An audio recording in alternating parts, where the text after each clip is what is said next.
What if I told you the menu wasn't about food? It's not about rich people. Hell, it's not even about murder. It's about American excess and how we take the things we love for granted and slowly suck the life out of it. And the scary part is, you're not just watching it, you're a part of it, because every single person in that restaurant is a representation of us. And on the surface, the menu is simple. You get a bunch of rich elitists, put them on an island that could have been owned by Meffrey Epstein, paying $1,000 a plate from a celebrity chef who takes his job way too serious. Everything's clean and perfect, and that's the first red flag. Because nothing perfect is real. And the movie lets you know immediately, this isn't dinner, it's a performance. And everyone here is fake. Look at the people at the table. You got the food critic. She doesn't eat food, she autopsies it, breaking down different textures, using words no other human has thought of, overcomplicating a simple thing like food. And food critics represent our excess. It's first world problems. Most countries are just concerned with eating in general, but over here, we wrap it up in a fucking bow and treat it like it's the cure for cancer, even though it's literally just foam on a plate. She's not even there to enjoy the food. She's just there to control the narrative. And then you got the finance bros, who are somehow even worse because they don't even pretend to care. They just invested in this place, so they feel like they own the experience. They're not enjoying the food, they're just cashing in on it. And then you got the washed-up actor, John Leguizamo, who's basically the Hispanic Michael Rappaport. It's funny because those guys always end up in the same kind of movies, playing the same kind of characters. But why is it that we see either Michael Rappaport or John Leguizamo as a supporting character in every movie I've ever seen in the last 30 years? And then you got the obsessed foodie who brings a hooker to dinner. And then you got the rich couple that can't remember a single meal they've eaten. And you think, this is just an eat the rich kind of movie, right? Wrong. That's too easy. Because each one of these people isn't just rich, they represent something worse. They represent how people interact with art now. They feel like since they can't make it, they can buy it. And if they can buy it, then they own it. Because art collectors have zero talent. Their talent is having money so they can buy your art that you spent your lifetime creating from your own imagination. And the food looks too perfect, like it was created in a lab, and everybody claps in sync like it's a cult meeting. But nobody's actually enjoying anything, and that's the weird part. They're not actually having a good time, they're just performing like they are. And once you notice that, the whole movie changes. Because every person at the table is doing the same thing, just in different flavors. So the movie starts out with this wealthy foodie named Tyler, and he brings this redhead chick, Margot Mills. But even she's playing a character. Her name's not really Margot Mills. She's an escort named Erin. Because Tyler's real date dumped him before they could go to dinner. She's actually pretty damn smart. I'm sure there was a series of red flags that led up to that decision. But it goes to show that everyone here is playing a character. No one's real. So they all go to Hawthorne, this exclusive restaurant on a private island. Which that's a funny name because the only other Hawthorne I know is right outside of Compton. I stayed a couple days out there one time and kept waking up in the middle of the night by the sound of gunshots. And Tyler's the type of guy who talks like he loves food. He studies it, names every ingredient. He's got the vocabulary and enthusiasm, but it's all fake. He's not feeling anything. He's performing what he thinks appreciation is supposed to look like. He's the kind of guy who can tell you everything about something. You know, those guys are really fucking annoying. But he can't tell you how it actually made him feel because that part's gone, replaced by analysis, by the need to prove that he gets it. And the movie doesn't even hide it. It humiliates him for it. But when you put him in the kitchen and tell him to cook, he just completely collapses. Because all that knowledge and obsession, none of it was real. It was just an identity. And then you look at Chef Slowik, and you realize he's not the villain, at least not in the way you think. He's what happens when someone actually loves something and gets surrounded by people like this. Because he didn't start out like this. When he's flipping burgers, smiling like a normal human being, that's his true form. That's before the critics showed up, before the investors, before the people with money that came around and bastardized the one thing he loves and wanted to soak up his game like SpongeBob and pass it on like it's their own. And slowly he adapts. He makes it more complex, more exclusive, more perfect, until the day he wakes up and realizes he doesn't want it anymore. This shit is completely hollow and pointless.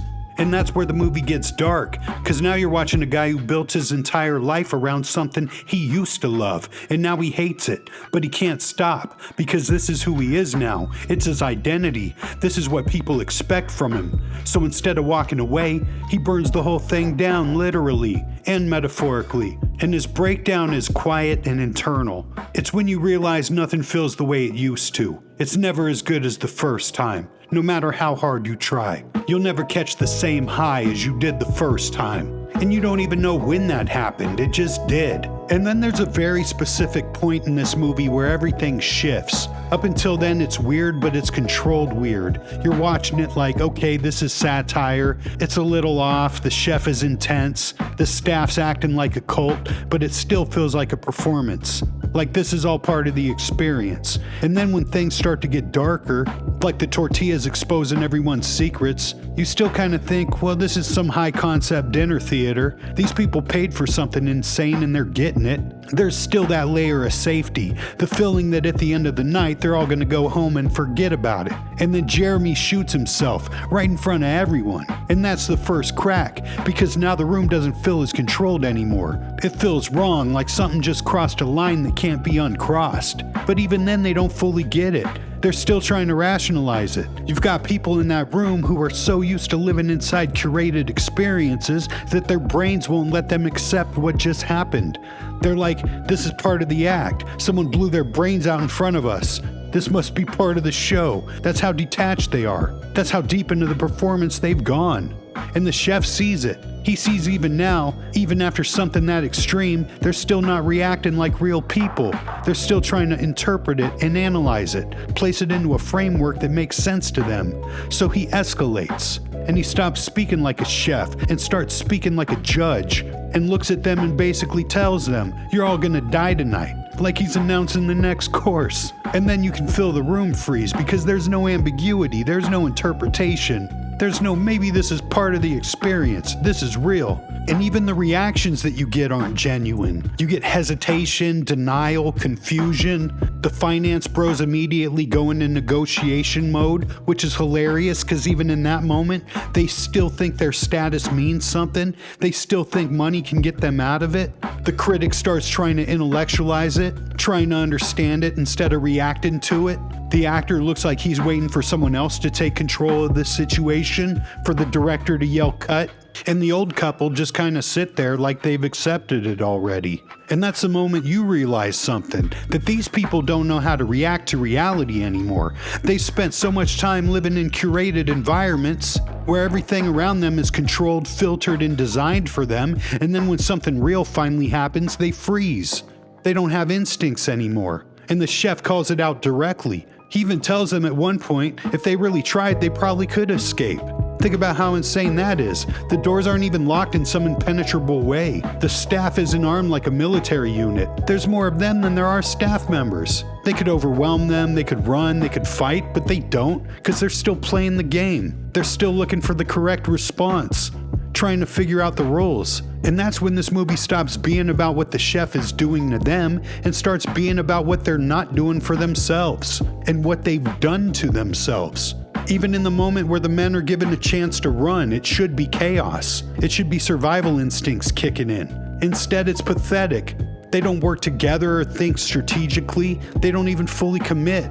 It's like they're still convinced it's a joke. And the staff catches them easily because the guests aren't even really trying. Because now you're watching a group of people who have everything: money, influence, access, and none of it matters. None of it translates to survival. None of it gives them control, because all the things they built their identities around only exist inside the system. And once that system collapses, so do they. And the chef knows that. That's why he's so calm. That's why he doesn't even need to yell or threaten them, because he understands that they're already powerless, not physically, but mentally. They don't know how to exist outside of the roles they've been playing, and once those roles are gone, there's nothing underneath. Someone gave them a shitload of money, but never gave them the skills to survive. And unfortunately, our country is being ran by a bunch of these motherfuckers. And they all get together to go on some billionaire's island to go assault young people, and these are the people that run our world.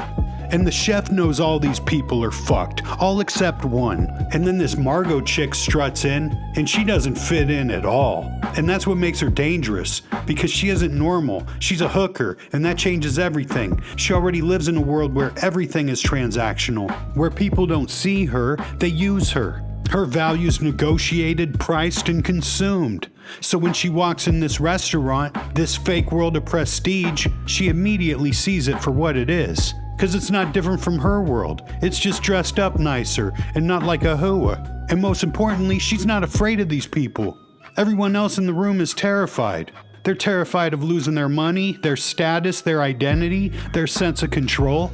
Margot doesn't have any of that, or at least she's not attached to it. He sees Margot strut in and immediately knows something is off. She's different. He keeps grilling her and pressing her, staring at her like he's trying to place a smell he recognizes. What he recognizes is her poverty. Not just a lack of money, but a lack of illusion. She doesn't carry herself like the others. She doesn't speak like them, react like them, and most importantly, she doesn't worship the room. Everyone else walks into Hawthorne like they're entering a cathedral. Margot walks in like she's doing a job, and the difference matters, because the chef's whole night is built around punishing a certain kind of person. The taker, the elitist consumer, the person who mistakes access for taste and confuses money with value. They're all trapped by the same thing. They need the system. They need the fantasy that they belong in a room like this. And Margot doesn't need any of it. That's why he keeps testing her. He needs to know whether she's one of them or one of us.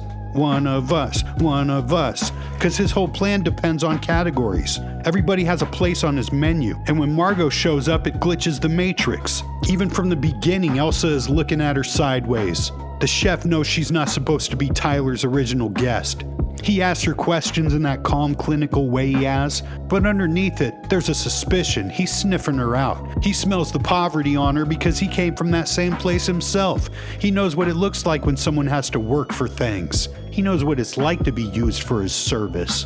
And that's what's making him uneasy. Margot has a hardness to her. She clocks the room. She's not dazzled by any of this, and that's what makes her dangerous. The staff's tactics are built for a certain kind of prey. Hawthorne works because everyone already buys into the mythology. They're already intimidated. They want to impress the chef. They know how to follow rules if they think the rules are elite enough. Margot doesn't have that instinct. She doesn't crave entry to their club. She doesn't care about the performance, so the performance has no leverage over her.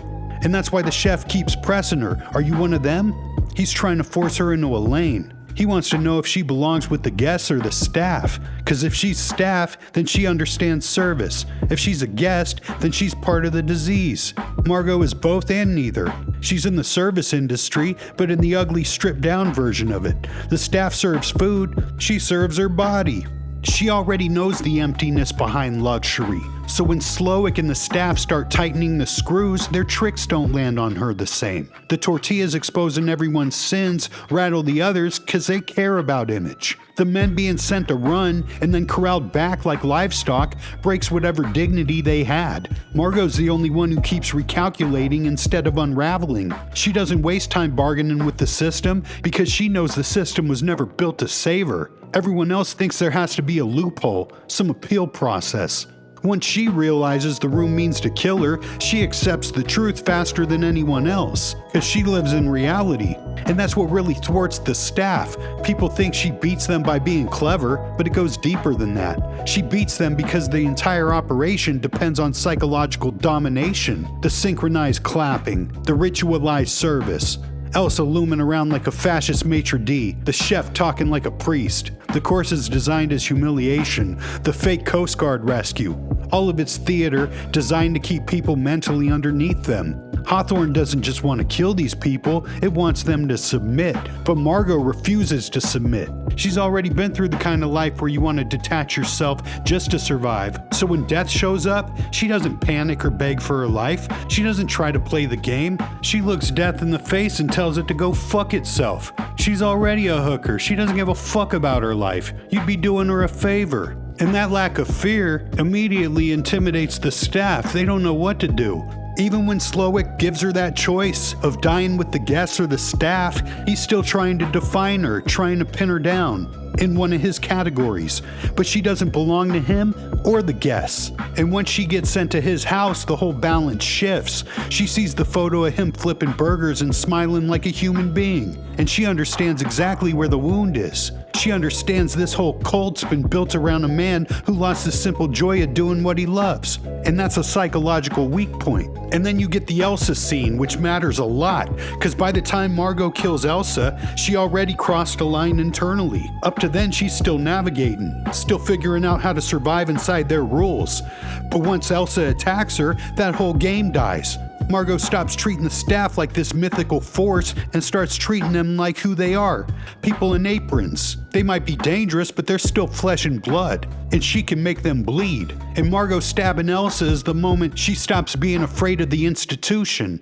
After that, she doesn't give a fuck anymore. The spell's broken. The hostess can bleed. The cult can die. The machine is mortal. And once she sees that, the rest is easy. Not easy in a practical sense, but easy psychologically. She knows their biggest weakness is that they rely on everyone believing in them. So she attacks the illusion, and she goes straight for the insult, the cheeseburger. All these people have been kissing his ass all night, treating his food like a sacred scripture, and she tells him she wants the one thing beneath it all. A burger, a real burger, greasy, full of fat, not some pussy gourmet shit. She wants a burger. A lowly, common, vulgar piece of peasant food. She cuts through his whole myth in one order. And the thing that really fucks them up is she takes 2 bites and asks for a doggy bag. That's the ultimate fuck you to any chef. Oh, I'm not hungry.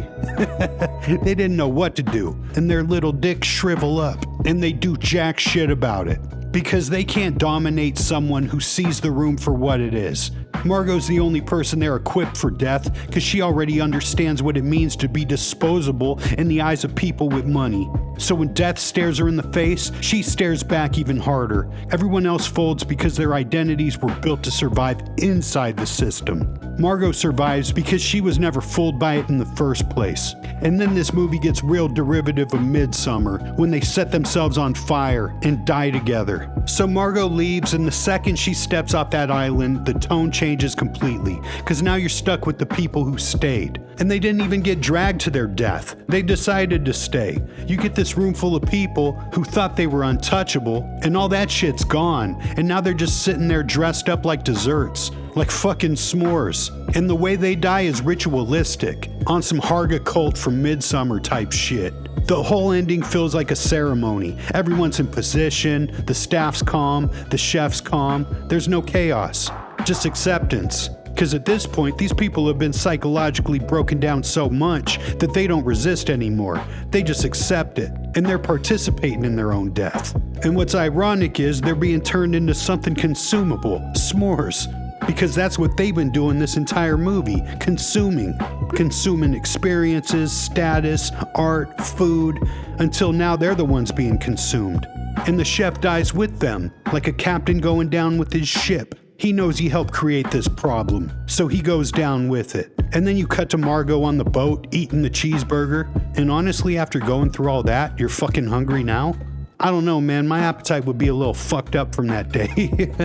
But she didn't worship the chef or even try to understand the performance. She just opted out, and that's why she's alive, while everything else burns. And then she wipes her mouth with the menu.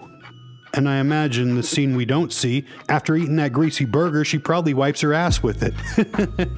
Because the menu was everything to that place, its whole identity. But to her, it's just paper. And that's the final point of the movie. Because people take the things they love, turn it into something they can show off, something they can control, and in doing that, they kill it.